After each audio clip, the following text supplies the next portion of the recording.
Good evening, ladies and gentlemen. Thank you so much for joining us this evening from whichever part of the world you're in. I know we have people from Washington, people from UK, people from all over the place. So thank you so much for coming in. Our guest here today, Mainak Dhar.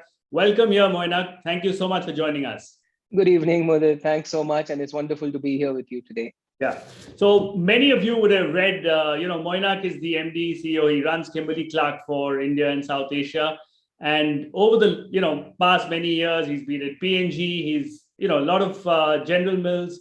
And I think the kind of experience that he has to share with us today is phenomenal. So just to warm up the audience, Mainak, why don't you just share something a little bit about yourself, your journey, and especially those things that people don't know as yet. No, absolutely. So it's hard to sum up a journey in a few words, but I would say a few things have summed up my life journey so far, which I think is really important to me. One is the importance of family. Growing up, we moved around a lot. My father was in a transferable job. So when you're changing schools every couple of years, you learn to rely on your family a lot. And that continues today. I mean, the most important thing I do is try and be the best possible father and husband I can be. The second is really the importance of being curious, wanting to know about others and valuing diversity in its broadest sense. So, I went through, in my formative years, 8 different schools. In my career, I've had the privilege of working across multiple cultures, living in different places. And I think through that entire experience, I've realized that always go beyond superficial differences, really try and understand people at a deeper level. Often you find surprising connections. And I think the third thing that I think has defined my life journey is the joy of creating things. I love writing. That's a core part of who I am. I love being in consumer products where I've built my career because fundamentally you're creating things, ideas, brands, products that are going to be of use to others. So those are, I think, a few themes that have run through different facets of my life and made me who I am. Fantastic. So it's so nice to hear a CEO like you talk about family and other interests besides just work, because you're there because of what you deliver. But there's so many other facets which I'm sure everybody can benefit. But tell me, along this whole journey, has there been anything that severely changed or impacted you? A role model, a book, something, some incident which perhaps sometimes changes the course of your life? Or have you always been born Vita bright? No, I don't think I've always been born Vita boy, but I think more than a specific incident, I think there have been people who I'm grateful to, who have acted as mentors and have, in many ways helped me understand who I am and how I can behave differently. And for me, in my formative years, the 3 people I think who really shaped me were my mother, my father, and my grandfather in very different ways. They taught me very different things. I think my mother at a very early age taught me the importance of being authentic, being who you are, instead of trying to be someone else. And that's something which I really valued and has become a core part of who I am. My father was somebody who always challenged the status quo, always told me about how you should never take things for granted. My father and grandfather were both police officers. So growing up around people in uniform who, for them, leadership is a very different kettle of fish. People don't follow you because of ESOPs or stock options. They follow you because of shared values, honor, mutual respect. So I learned a lot about what it takes to lead people from them. So I think those were, the people who really shaped me as I grew up.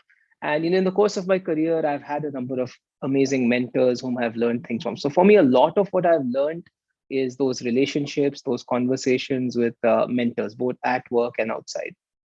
Fantastic. I can see that. I've often heard exactly what you said, right? Whether you're in the army or the police, any uniform, right? There has to be something much more deeper from within that can get people to give their lives for something that's so important. So I think it's such an important lesson that a lot of us can learn, especially in the corporate world. But moving on to the next thing, people see you as this big CEO, so many countries, etc. But tell me, maybe people would like to know, has there ever been times when you've experienced failure? Because people think it's all very rosy, so share with us something. No, there have been numerous occasions when I've encountered failure. See, at the end of the day, whenever someone says, have you encountered failure? My question back is, look, show me one person who's not encountered failure. Anybody who claims to have, always succeeded is either the luckiest person alive or a liar, more likely the latter. And, to be honest, all of us fail, right? We're all human, and I've failed on all parts of my life.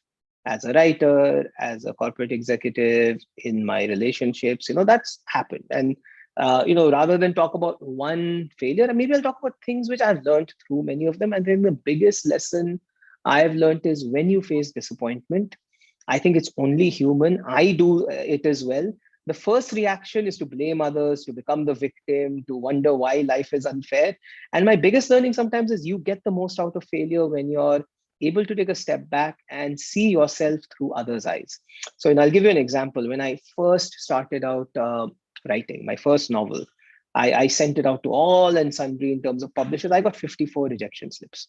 So I was this young person in my mid-20s raging against how unfair the whole system was. And then one editor was kind enough to, give a couple of pointers on how I could improve. And then I suddenly saw it from someone else's eyes. That, look, maybe I'm missing something. Maybe there are things I should think of rather than just thinking of, I need to succeed on my in a way that I define it. And I think the same thing holds for careers as well. When you encounter a career setback, the easiest thing to do and the most tempting thing to do is talk about how unfair the world is and why you've not got what you wanted. But sometimes I found the most useful thing is to step back and say, hey, what have I missed? Are there things I can improve on? Are there things that are blind spots for me? So that's, I think, a common theme that I've picked up whenever I've encountered stumbling blocks in my journey. Learn from them and emerge stronger. Okay, fantastic. I think that's a very, very honest answer, which everybody will love. But let's say for, example, in a corporate scenario, right? Teams work very hard. Let's say typical brand managers, a particular launch, or anybody, right? You bet a lot of organizations, especially when they're starting off, bet on a particular product to take off. Of course, in these days of startups, there are a lot of iterations. That's the agile methodology. But just going back when we didn't have these agile methodologies, you spent like 25 years, right? So when you plan and you think you've done the best and still don't, things don't work, how have you seen organizations taking failure, by teams or people? See, to be honest, it's very difficult to say how organizations take it. I think a lot comes down to the leaders involved. I think the best thing any team can do is not wait for failure, not be reactive. See, even before the digital world came over and before, we had always on data, even in the old world of FMCG, when I began my career, if you were a marketer and you launched something and you said, I will wait 3 months to figure out, you're probably just being lazy.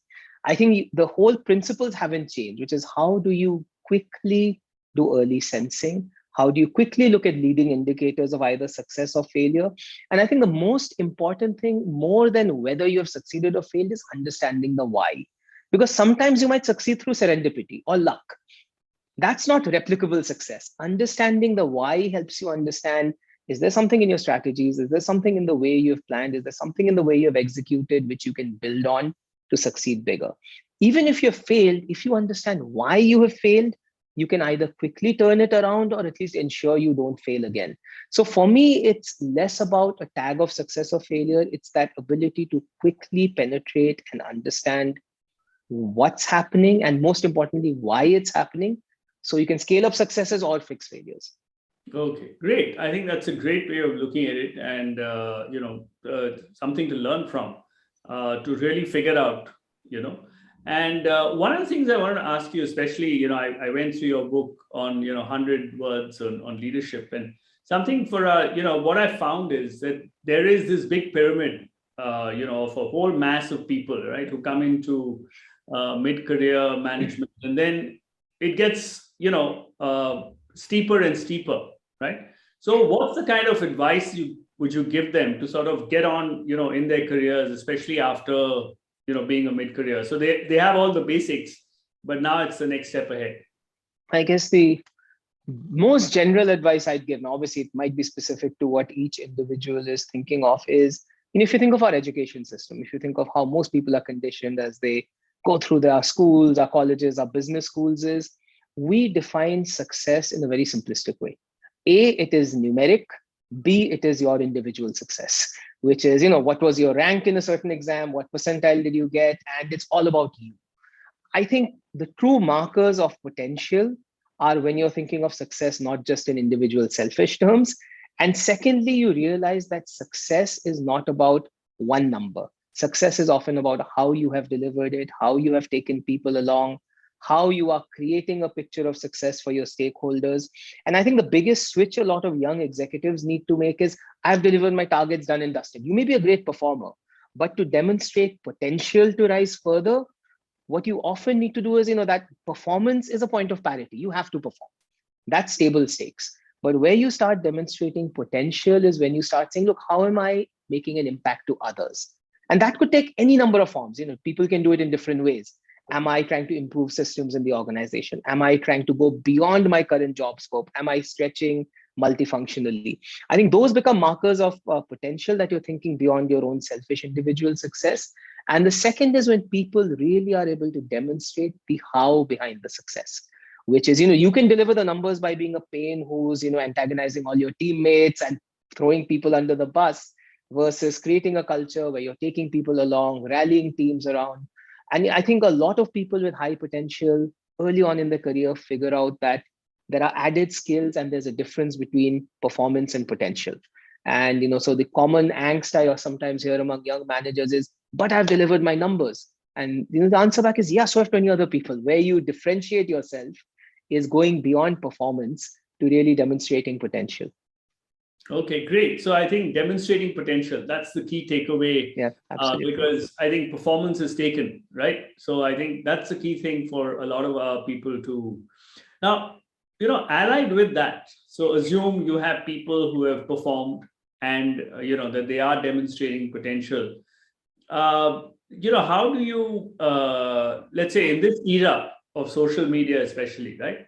So what is the kind of personal branding? Because you've written a book also on that. Is, what should executives do to build brands, their own personal brands in a corporate sense, besides, well, what kind of advice would you have for them?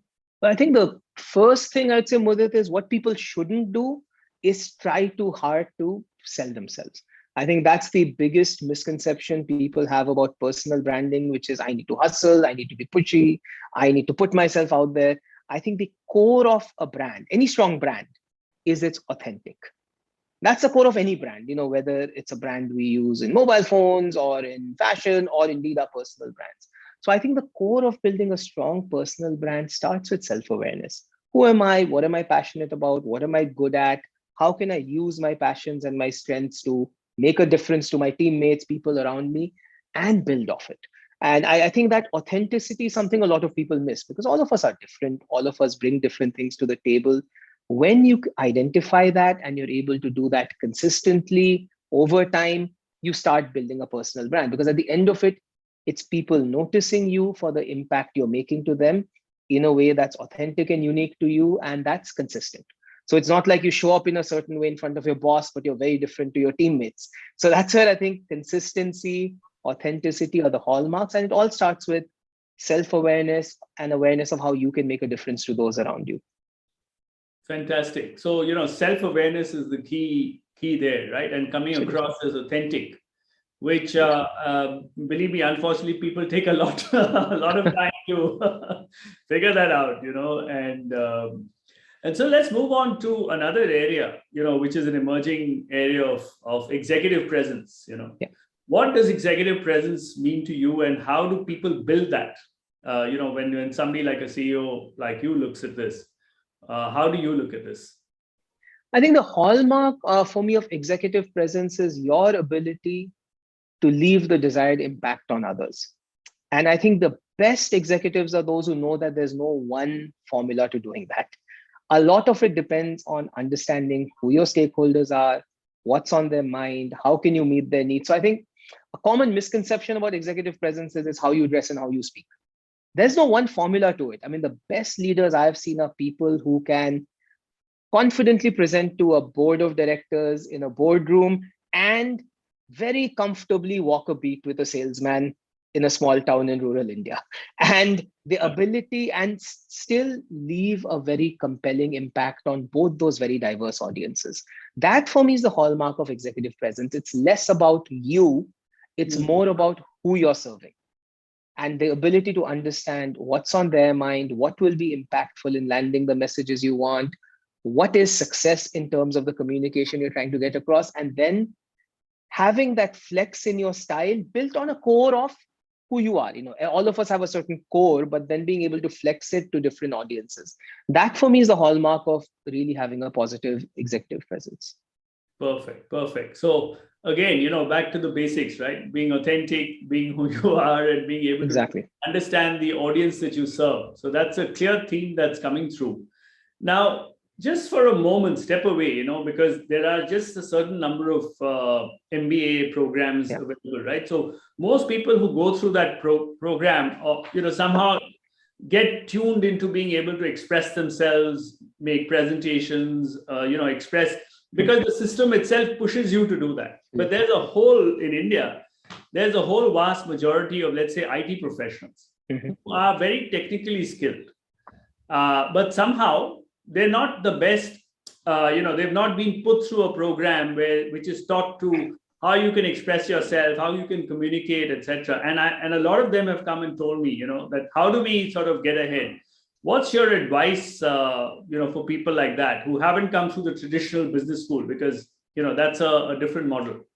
Yeah, my first submission, my humble submission would be, I actually think our business schools don't do a good job of teaching people how to communicate. What we do is teach them to make huge PowerPoint decks and cram them full of data. That's one kind of communication. I think effective communication at its core is storytelling. You are telling a story to someone. You're trying to leave them with something on their mind, either getting them to approve something, getting them to be excited about something, being clear on that, then being clear on what's the right tools and techniques you can use to communicate that story. Sometimes indeed it may be a highly analytical presentation. Sometimes it just may be a piece of paper. Sometimes it may be just talking to someone one-on-one. And I actually think communication is something we don't do a great job of teaching in business school. And as you mentioned, if the IT professionals who haven't been to business school, I'd say, look, you're not missing out on much in terms of learning communication. But the best way I've found of learning about communication is watch people in action. Watch people who are really good at communicating. So, and there are many people from diverse fields of life. So Steve Jobs was a master communicator. He was one of the best out there. And if you observe some of his presentations, he doesn't have huge facts and figures. He's not reading slides. He's just driving really compelling messaging, using impressive metaphors, making connections.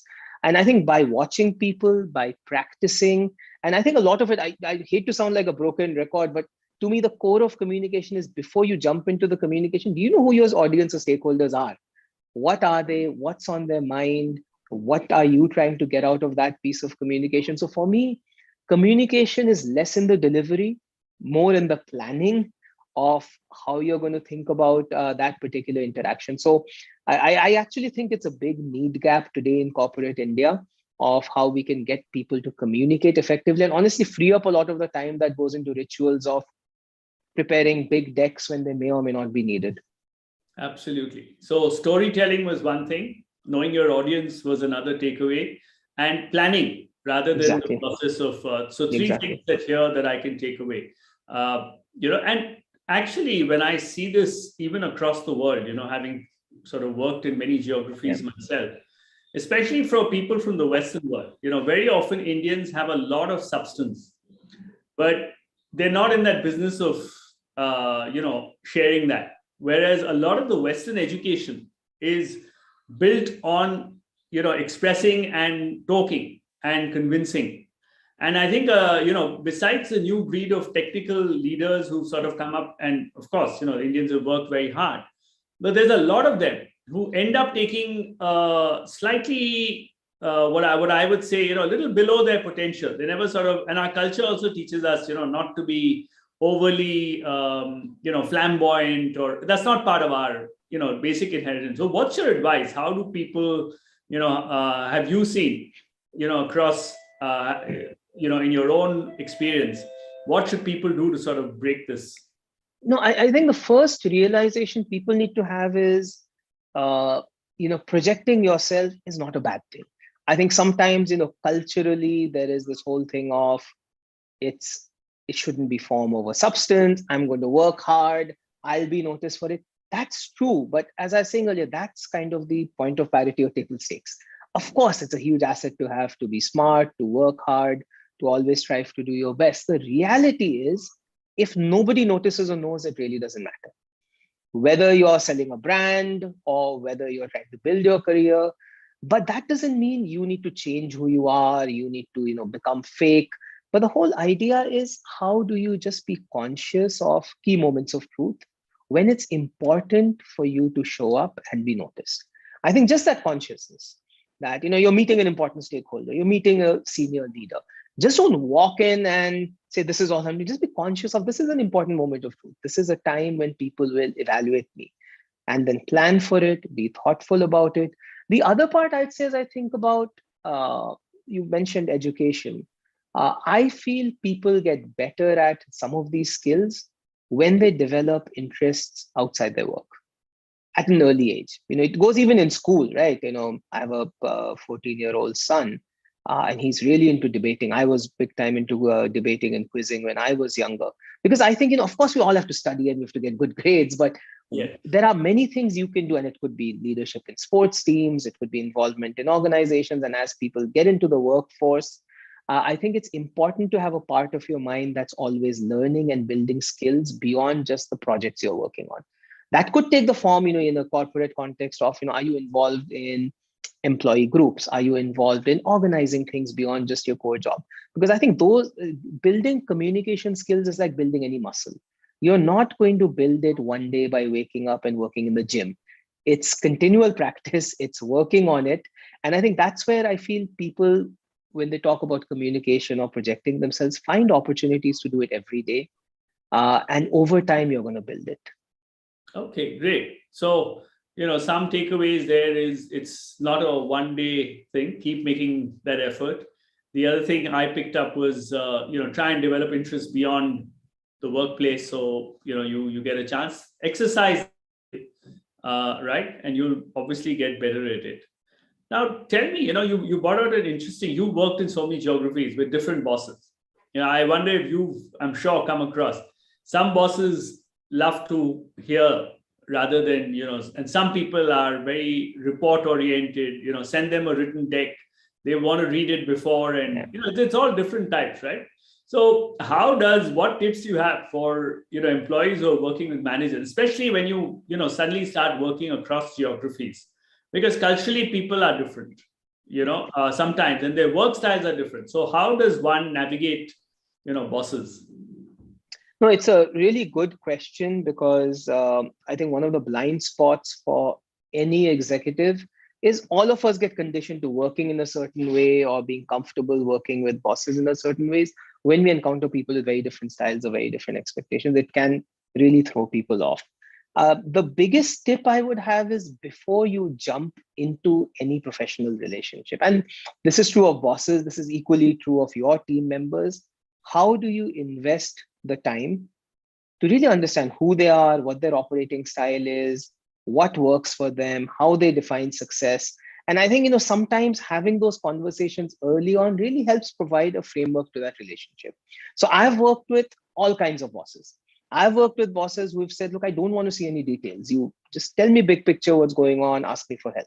I've also worked with bosses who want to see a detailed update on everything. That's okay. The first is to understand that. The second is not just to blindly follow it, because I think that's not our job as leaders either, is to have that dialogue early on not just what the boss wants, but equally it's our job to help the bosses understand, what does your team need to succeed? Because, sometimes when you have a new leader, success isn't just making the boss happy. And for me, the leader's job is really helping a new manager understand, hey, this is what my team needs for success. And this is how I need you as a leader to help. So sometimes I have asked managers, I need you to be more hands-on because I'm dealing with certain crises. And other times I've told my managers, okay, I want you to be a bit more hands-off because this is what I'm trying to do. So I think it's a process of dialogue. It's not just passively following a style, but it really starts with, it's not about the boss in you. It's ultimately about your business and your team. What kind of leadership is going to help that team succeed at that point in time? Have an alignment with the boss. It's almost like, ideally, my best relationships with managers have been when it's been so transparent that we're saying, these are the roles you and I will play to help the team succeed. This is where I need your help. These are areas where I'm going to drive it. This is where I need you to be bad cop. This is where I need you to be good cop. And I think if you can build that level of trust and transparency, I think then the two of you can really work in concert to help the team succeed. No, very true, very true. I mean, it's amazing the way you say it. If you've been able to build that level of trust, and where people can express so freely, that's amazing. But a lot of people actually, I know, struggle with this, as in they don't know, or they've sort of, it's almost like saying what got you here won't get you there, Yeah. because you worked in a particular way and then the scenario changes. And I think, one of the unlocks there for me, Mudit, is never make it about yourself or your success. It doesn't matter. I see myself as almost incidental to the piece. I will succeed when my team succeeds and performs. So I think a lot of leaders get hung up on, how do I work with my boss? It's irrelevant. How can you and your boss help your team succeed? Because then it takes a lot of your personal ego, your personal baggage out of the equation. Because I think where people struggle is, well, I work in a certain way, I'm struggling to adapt. It doesn't matter. You need to adapt. If you need to adapt to help your team succeed, you need to adapt. And it's tough to do, but for me, that's one of the core parts of the journey of leadership, is at some point, you take your own ego, your own success out of the picture. Your success is an outcome of the team performing, and you're focusing on helping the team perform. Okay, great. So I think it's really, like you said, get your own ego out of the way and see the larger picture of being, part of the wheel, but as a leader, enabling the wheel to function. Absolutely. Oh, fantastic. That's a great way of, there are very often I've seen, I don't know how, if you've seen in various environments, right? Typically, in a lot of Western companies, specifically, right? So, your first 9 months, the results, there's a run rate that you calculate, and, so there's you project that, okay, this is what you've done, this is how you'll end. Nobody waits for the end to happen, because bonus projections have to be done, and the pot has to get distributed. And for a long time, a lot of companies were using the so-called bell curve, right? Yeah. Where there are certain buckets where the top 20% will be this, and then there is a large majority. So very often your rating is decided a lot before. I don't know if it's happened, you've gone through that, but absolutely, a lot of rating is already done, which a lot of young unsuspecting people don't know, that this happens only when you reach a certain level, you figure that. So if you've already decided, right, so what chance does does a manager whose rating has already been decided have in an appraisal to sort of make any change or difference? How would you suggest they tackle that? I think the biggest thing is to not think of a rating or an appraisal or a performance discussion as a one-time event that happens at a certain point in the year. I think the best advice is to think of it as an always-on conversation you're having with your managers, your stakeholders.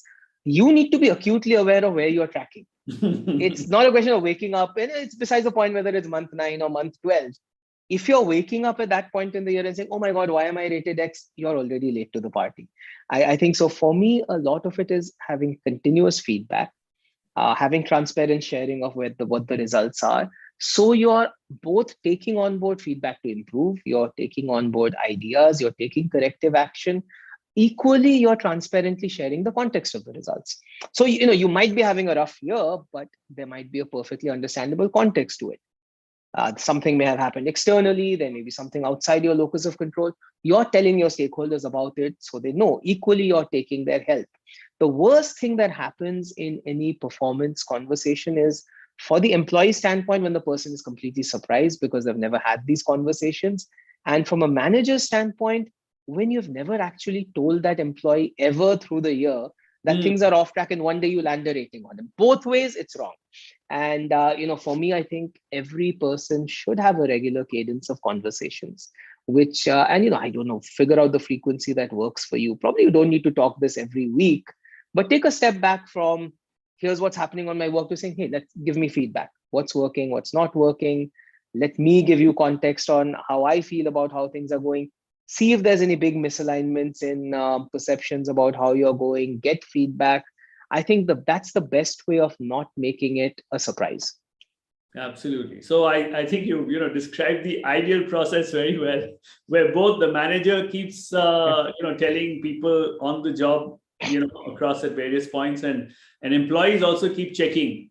Unfortunately, the world hasn't always been so. Yeah, but Mudit, what I believe is, I know I may sound like an idealist here. If a manager doesn't do this, they're a bad manager. I'm quite binary on this, right? Because once you start leading people, a core part of your responsibility is helping your people succeed.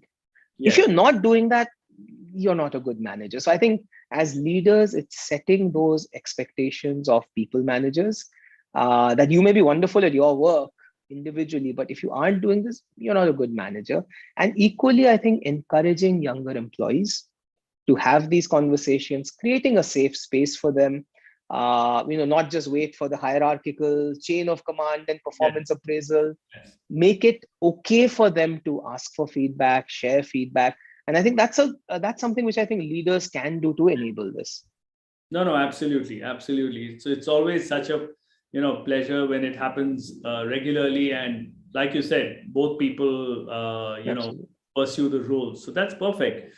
But we're also now witnessing a very different world, in the sense that, and I'm not just referring to the great resignation as such, but I'm saying that even in India, right? I mean, look back when we started off in our careers, we didn't have a lot of these startups that were so well funded, right?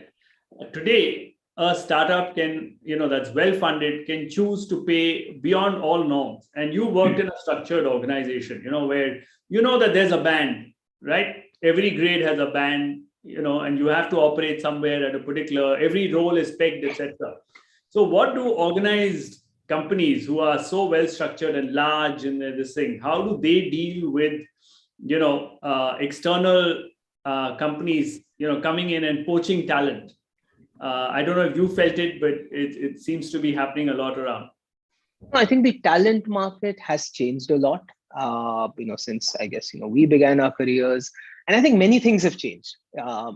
One is obviously newer opportunities with, as you mentioned, new sectors opening up. I think the second big thing that's changed in the talent market is the role technology's played in just disrupting how work gets done, how people relate with each other. I think younger employees of today expect much more flexibility, expect much more, I'd say, flatter organizations where there's more free communication. And I think the third thing that's also changed, especially if you think about a lot of work that's out there on Gen Z, which I've also seen at the workplaces, people today want to work in organizations whose purpose and values really match with them. That's much more important now, much more articulated now than it perhaps was earlier. And I think that's probably a function of, when we were growing up, I came from a very solidly middle-class family. The whole idea was, look, you're building your career, you're getting a good job. I think now a lot of younger people, and I see that as a big positive, are asking different questions.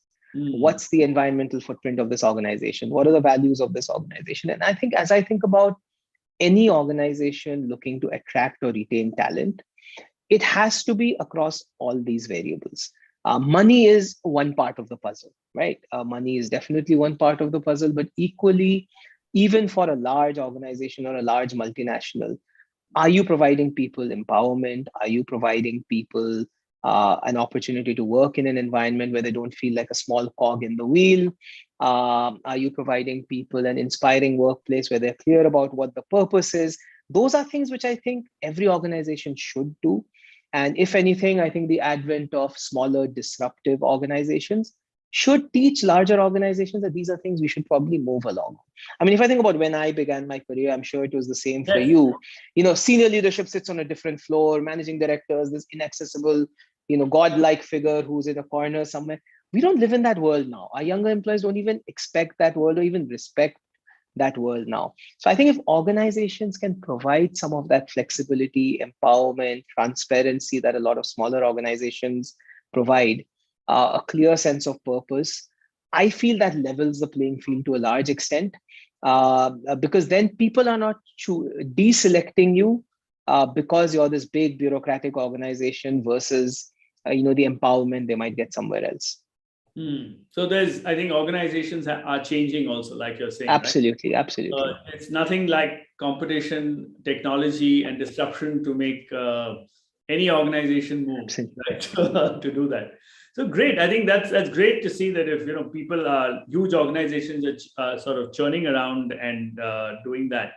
But okay, one other thing that just allied with this is that I found that because of this so-called choice available, right? People have options much more than they had when we were sort of growing up into it.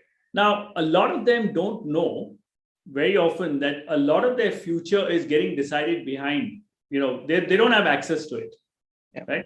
So what is somebody like a CEO like you, right? So let's break this into two parts. There is a middle manager who's making the next step, and there is a CXO who's looking for the next big role within the country or outside. So let's take them in two separate.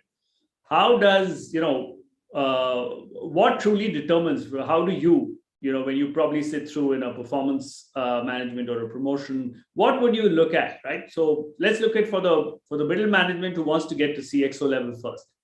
What decides, you have a whole pool of people, and what decides, how do you decide who moves up? Now, I guess in both cases, I think broadly the answer is the same. The specific vectors or variables may be slightly different, but I think the biggest question that leaders think about is this person just good at delivering what they're doing today, or do they have the potential to do more? So, for a middle manager aspiring to be a CXO, typically the questions are, assume that there are 5 middle managers who are all equally good at performing today. I think the big questions that often, I think about are, can this person really look at the bigger picture in terms of beyond their functional or role silo?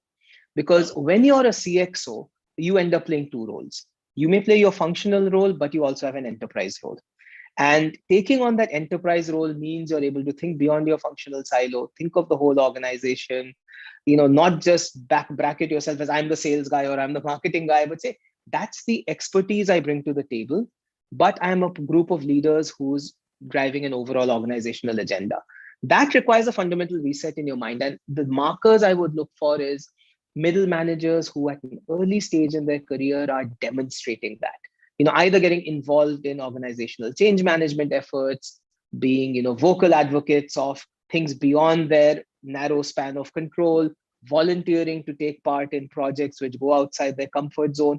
Those are all great markers for people who are hungry to have broader impact than, the narrow role scope they have. I think the second thing which I always look for, for middle managers getting to CXOs is, business is a team sport. When you're leading an organization and you have a bunch of CXOs, it's how do you constructively challenge each other? At the same time, how do you find common ground? How do you drive a certain direction through the organization? And the core parts of that are how are you able to influence? How are you able to communicate? How are you able to constructively work through conflict? So that's the other part which I often look for is, the worst dimension of this is someone who is keen to succeed for themselves and, gets into negative politics and it's finger pointing. The best are people who are able to manage conflict constructively or deal with failure constructively. So what I often look at younger managers is when something's gone wrong, how are they reacting? Are they blaming someone else? Or are they taking accountability? Are they trying to find solutions? Are they trying to bring people together at a time of crisis? Those for me are all great markers for somebody who could succeed as a CXO. So those are things I look at. And as you looked at somebody who's already a CXO and, looking to move beyond, I think the biggest part, I mean, my earliest lesson as a managing director, I've been a managing director now for, I guess, 7 odd years, is when you are truly leading an organization. I think the biggest lesson I learned very early on in that journey is your mind needs to almost be like a rubber band. You have to stretch it in many different directions. As I said, you might be talking deep, 5-year innovation plans. The other day, you could be walking with the sales team talking about the here and now. You might be dealing with people issues. Is if you really are a CXO who aspires to get into that level, is you have to build your curiosity beyond your domain expertise. Be curious about the organization in totality. Learn about all aspects of the organization. Second is, how do you really build your ability to connect with people across the organization at all different levels, not just people like you. When you're a functional leader, chances are you're spending a lot of time talking with, growing along people like you with similar backgrounds, similar experiences. So those are, I think, some of the things I would look for in a CXO who aspires to get to the next level.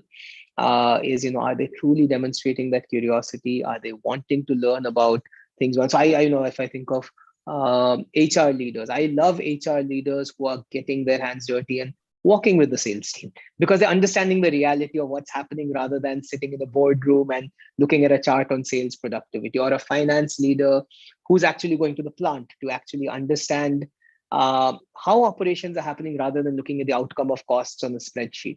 I think that level of curiosity, wanting to build bridges across the organization, are what often markers are for CXOs who can go beyond. So amazing. So, I've really taken away is a curiosity, taking a larger sort of a multifunctional approach, trying to figure out, not just being a domain expert, but seeing how, the impact of larger organizations. And you also mentioned 3 things that you look for that I sort of took away. One was, how does somebody manage conflict? 2, office politics. 3, accountability, right? And what are the learnings that he's taking away? Because some of these things are really, I keep getting asked as a coach very often, so how do you manage conflict? What's the best way that you, because you're functionally, if you look at it, see, I see conflict, I wouldn't say there's conflict, but resources are scarce, and they have to get allocated in the best possible way so that the organization wins. So fundamentally, and there are different, like a risk function is completely opposed to a sales function, right? They're supposed to do 2 different tasks, but at the end of the day, it sort of works. So what is your advice on managing politics? Let's start with managing conflict, then we'll come to the next. No, I guess the first thing is, not all conflict is bad. Let's start with that. An organization where everybody agrees on everything is a dangerous organization, because chances are everyone's an echo chamber for the leader. You're not getting diverse points of view. You are likely to fail. I think what's important is, why is the conflict happening and how is that getting managed? If the conflict is happening because different people in the team are trying to drive success, but are acting as checks and balances on each other, like you mentioned, or are bringing about different ideas on how to achieve success, that conflict should be encouraged, because then you're bringing on board diverse points of view. And I think as a leader, it's really important to have devil's advocates in the team. If everybody just does what you say, you are set up for failure. So I think that's, on the other hand, if conflict is happening because it's people's egos at play, somebody wants to undermine another leader, somebody wants to look good personally, their agenda is their function needs to look good, you need to nip that in the bud. That is counterproductive conflict. I think the second part is, when positive conflict emerges, how as a leader are you able to steer that in terms of the outcomes it leads to, which is even positive conflict should not just mean endless debates for months on end. I think it's, how do you quickly find common ground, help people understand that points of view have been taken on board, but then commit to a course of action. I think that's really important, because no organization will succeed by being a continuous debating society. At some point, I think good teams need to say, hey, let's agree, disagree, but commit. And a good enabler of that is having that environment where people are able to express their views, have those debates, but then drive closure and have the whole team commit to it. So I think that's where, for me, when I see conflict coming, because, it's people finger pointing, people trying to score political brownie points, I just ruthlessly nip it in the bud. But I very positively encourage diverse points of view, somebody who's being devil's advocate, somebody, to your point, somebody who's saying, hey, this is the risk I see. And I say, it's great, put that on the table, because otherwise we may miss it. It may be a blind spot for us. Okay, great. So I took away 2 things. One is, conflict doesn't have to be bad. It's the type of conflict. If it's negative, etc., nip it in the bud. But if it's positive and it encourages a diverse point of view, entertain it. So great learning there. Now, like you said, at least I feel it's the senior management or the CEO who decides the level of politics, very, very assigned. If he plays the game, then everybody, loves playing the game themselves. But at a lot of places which are, not the ideal, I have a lot of managers, middle managers, etc. A lot of people just getting completely stressed out and absolutely disgruntled with the way things are. And, what's your advice in terms of, because wherever there are people, there will be diverse views, and unfortunately, I don't know what it is, whether it's a endemic thing, but across the world there will be different camps and there will be politics of sorts. What is your advice to executives on how to deal with this?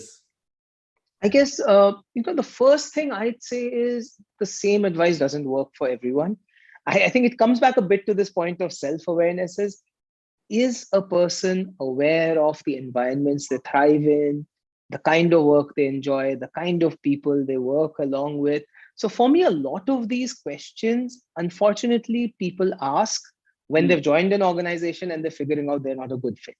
So for me, a lot of it starts with, if you ask those questions early enough, chances are when opportunities come your way, you're asking those questions. So, personally in my journey, I have passed on numerous opportunities, not because they weren't great job designations or the compensation wasn't great. It was because as I asked these questions, I figured out I'm not judging good or bad. It takes all sorts to make the world, but I figured it probably wouldn't be the right fit for me in terms of how work gets done, the kind of leadership style that's rewarded, the way people engage with each other. And I think the first advice I'd give is for people to ask these questions beforehand as they're considering opportunities. I think the second thing is, if you're in an organization, and let's say you're finding yourself in an environment where it feels like it's not a good fit, or you have a leader or a team, is to ask yourself, is that an organizational issue or is that a team or individual issue? If it is an organizational issue, genuinely, you're not likely to succeed. Fundamentally, if an organization itself, as part of its ethos, works in a certain way, which is completely counter to how you want to work, you're probably not going to have a successful long-term career. Doesn't mean you quit tomorrow, but you really need to have that question and think through. On the other hand, if it's a team or individual issue, I always say, seek help. Enlarge your network beyond your immediate manager, which is why I think mentors become so critical in our career journey.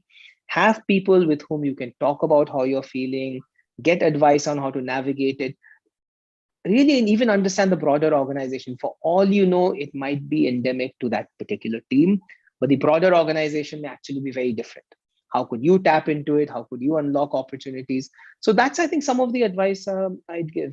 Yeah, so very good. I mean, you've obviously taken a very proactive approach of doing the homework upfront, that saves you. And but once people get into it, not everybody is sort of so adept, because sometimes it's the allure of, like you said, right? Somebody who's not very well aligned to his own values may not see maybe the money or the position or whatever, or an opportunity might seem, because the organization in front is obviously going to do the best job of selling it to you. Absolutely.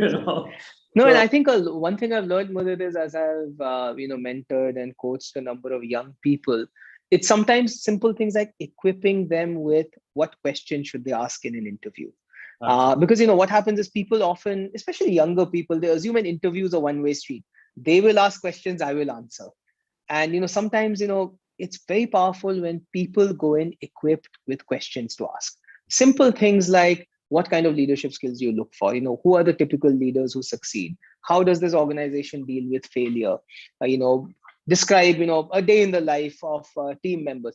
Different questions which give you a sense of what kind of, and obviously any organization will probably put its best foot forward, but at least you're getting a chance to ask those questions.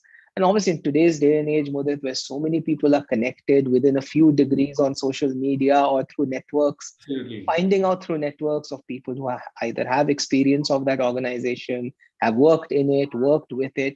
So I think there's no substitute for doing that homework, but it comes back to the questions you're asking. Absolutely. Very well said. But there's something more you mentioned there, is in terms of mentors. For a lot of organizations where there isn't a formal system of assigning a mentor or a buddy or somebody there of that sort, how would you encourage executives to find and build those connections to get mentorship? If it's not formally a part of it, how do they do that? Yeah, for me, it's almost incidental whether it's formalized or not. I have honestly not had even a single formal mentor assigned to me, but I've had amazing mentoring relationships with a number of people in my career. I'd always recommend to anyone, don't think of a mentor as one silver bullet who'll solve all your problems in life. Ideally, have a set of mentors. It starts with you understanding what are areas you want to grow in or need help in. So ideally, have a mentor who has nothing to do with your day job. But somebody who can help you with leadership advice, somebody who can help you grow in an area you want to grow in. I think that's important for all of us to have somebody who can be a sounding board. I think it's powerful to have a mentor in the organization as well. But again, don't assume it has to be somebody in your reporting line. Sometimes the most powerful mentors are people who aren't seeing the world the same way you are or are in the same thing. And I'd say just reach out. I think the reality of the world is there are more good people than bad. Most people fundamentally are decent people who are trying to do well and help others. I have rarely encountered when people have reached out to leaders. Leaders have said, no, I don't have time. I think just reach out, ask for help. And the important thing with mentoring is don't see it as a transaction. I think that's really off-putting for a lot of mentors. When somebody reaches out saying, I need this specific help, mentoring is all about committing to a relationship. It's about genuinely getting to know people, building a relationship over time. That takes time. And I think it's seeing that as important and investing in it is something a lot of people don't do. So mentoring is not reaching out to somebody and asking for a reference check for a new job. Somebody will do that for you, but that's not mentoring. Mentoring is building that relationship over time, using your mentors as sounding boards, genuinely being open to feedback. I think that's what I'd encourage people to do. Have a network of mentors from different parts of your life, and really use them as ongoing sounding boards. Yeah. So basically what you're saying, I heard is, take time to build those relationships. Exactly. Right. Because it's not when you're in trouble, then you suddenly sort of reach out. Exactly. Right. Absolutely. So I think that's a great tip for a lot of people in terms of building these relationships. I mean, how would you tell them to get started? Is it, trying to build these conversations or, asking for help? Should they send an email? How would they get started? Because this is an important thing for a lot I of think people. it all depends on what area you need help in. So first it starts with, if you need help in a particular area or in navigating a certain part of your career, just being clear on what you need help on, identifying who might be able to help. Just think through that. Don't just seek out mentors because they have a senior job designation. Because sometimes what people do is, let me just seek out a mentor who seems quote unquote senior in the organization. Figure out what area you need help in. Then I think it's just a question of reaching out. Depending on the organization, if you're in the same location, reaching out, having a conversation, setting up some time, saying you need help, introducing yourself. I think it's as simple as that. Just taking that first step, which I think requires courage, requires vulnerability because you're reaching out. But I think you need to take that first step. And sometimes I think you don't even need to say, I need you to be a mentor. It's just starting that conversation, having a follow-on conversation. Sometimes the best mentoring relationships are those which build organically. And then establishing a certain cadence of how you're going to be in touch, which works for both of you, and then getting that relationship going. So don't even start the conversation with, can you be my mentor? But start with, this is who I am. These are things that are on my mind. These are areas I was wondering if you could help me with, frame my thinking on. Start the conversation, have a follow-on, and take it from there. You may have a set of really enriching conversations, and that person may not be a long-term mentor. On the other hand, that person could be a mentor for years on end, but let it build organically. So build organically and reach out, right? Two Yeah, takeaways that I would. And you brought out one interesting thing is that, let's say, for example, reaching out, right? So, as a CEO, you meet a young, executive in the same lift, somebody who just joined. What's your advice? A lot of them don't know what to say, and there's like silence when the lift goes down. What is your advice to people when they meet senior people in the lift or anywhere else? What should they do? The first thing I'd say is, don't react to people because they're senior or junior. We're all human beings. I think take away that whole filter of levels and layers, and I'd say just engage as people. right? I mean, if hypothetically you're in the same lift, say hi, Yeah. ask them how their day has been. Just normal conversation you'd have with anyone. And it's the same for leaders. I think the old school leader is inaccessible, stiff upper lip. If you're really just engaging as human beings, right? Just have a conversation like you would with anyone else, establish a connection. And I think in today's day and age, in a world, if you think of, this corporate stereotype of, a leader versus a junior employee, in the real world, none of that matters. All of us have the same share of voice on Twitter. All of us have the same share of voice on LinkedIn. The world is being leveled by technology. And I think people who embrace that, who are able to have real conversations as people, I think will get the most out of any such interaction. Very good. So we've talked a lot about, as we sort of reach the top of the hour, a little bit more about yourself, because you spoke a lot about self-awareness and, yeah. So what reflective practices do you have, that helps you tune in very clearly to this self-awareness?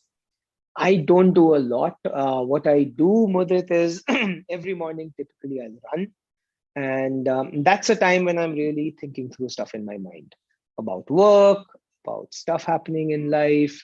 If I'm working on a book, about the book. So I'll run for, an average 1.5 hours or so. And that's time when I'm blanked out from distractions. And I think through different things. But that's really my time to reflect, plan, introspect. That's really my me time. And then I think of this is what I'm going to do today on all fronts. And that in a way kind of kickstarts my day. Oh, amazing, amazing. So this is, that long run. So firstly, obviously, you've been at it for a while to run for 1.5 hours. So well done for that. The other thing is just on a personal note, so you've done so many different things, worked in different organizations, countries, etc. You write, from what I know, you're into karate, etc. What do you truly think is, one is your next step in life? What would you like to do? One is just the larger purpose of life. What would you, if I could take you there for a minute? No, sure. Thanks for asking. I guess if I think of purpose, I've never written it down as this is my purpose statement, but I feel all of us are put on this earth with a limited period of time given to us. And I feel we should all use that time to see if we can make things better for others around us. So, that's a unifying theme across my life, across all the things I do with my life, which is in the corporate world, how do I leave behind stronger organizations, stronger brands, stronger businesses, people who are succeeding in their careers?